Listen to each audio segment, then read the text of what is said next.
What specifically made you want the role of SGA president?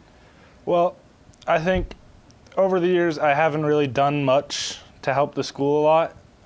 So I really saw this as an opportunity to do good for the school.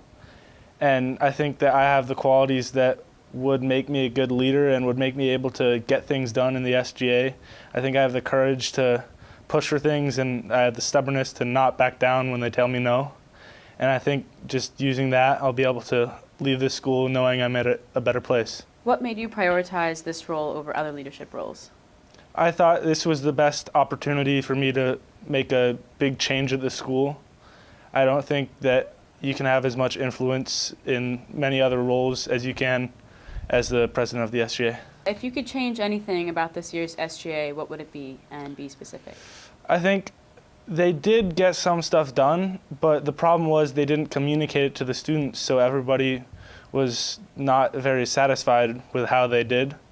So I think if I could change anything, I would make them a lot more transparent with the student body and send out a lot more notifications and just anything to let the students know that they're actually doing something, not just sitting around doing nothing. What power do you think the SGA has?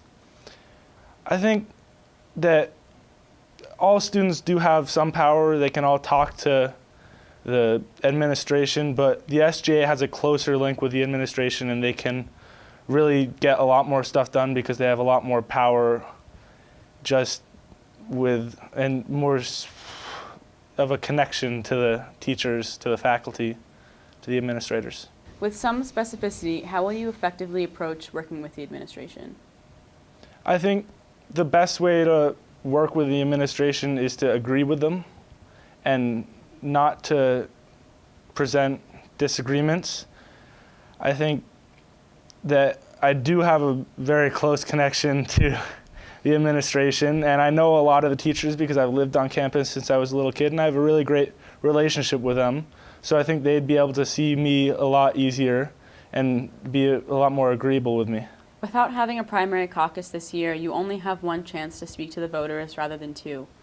What strategies will you use specifically to make sure your message is reached most effectively?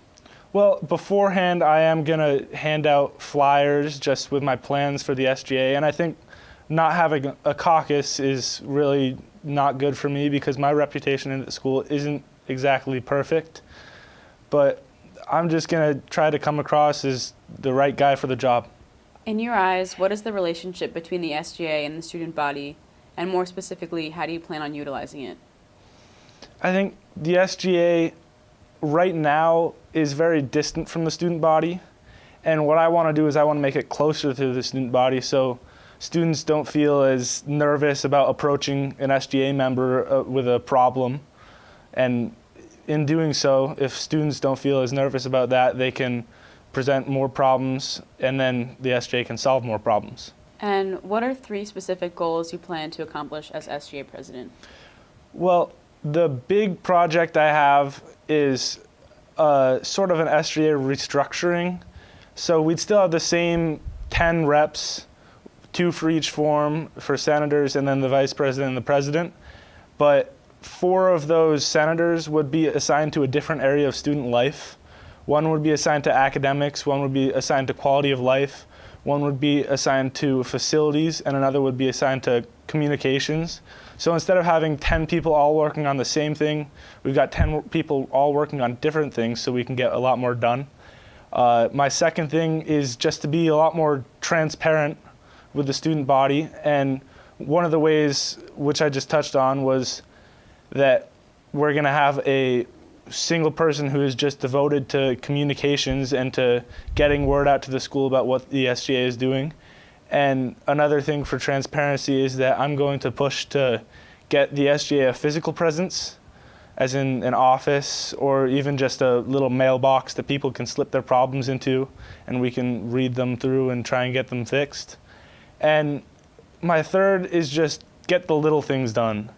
So whether it be getting a dress down day or maybe pushing back the start of classes or finding the TV remotes for the student center even, just the little things that help you get through your day.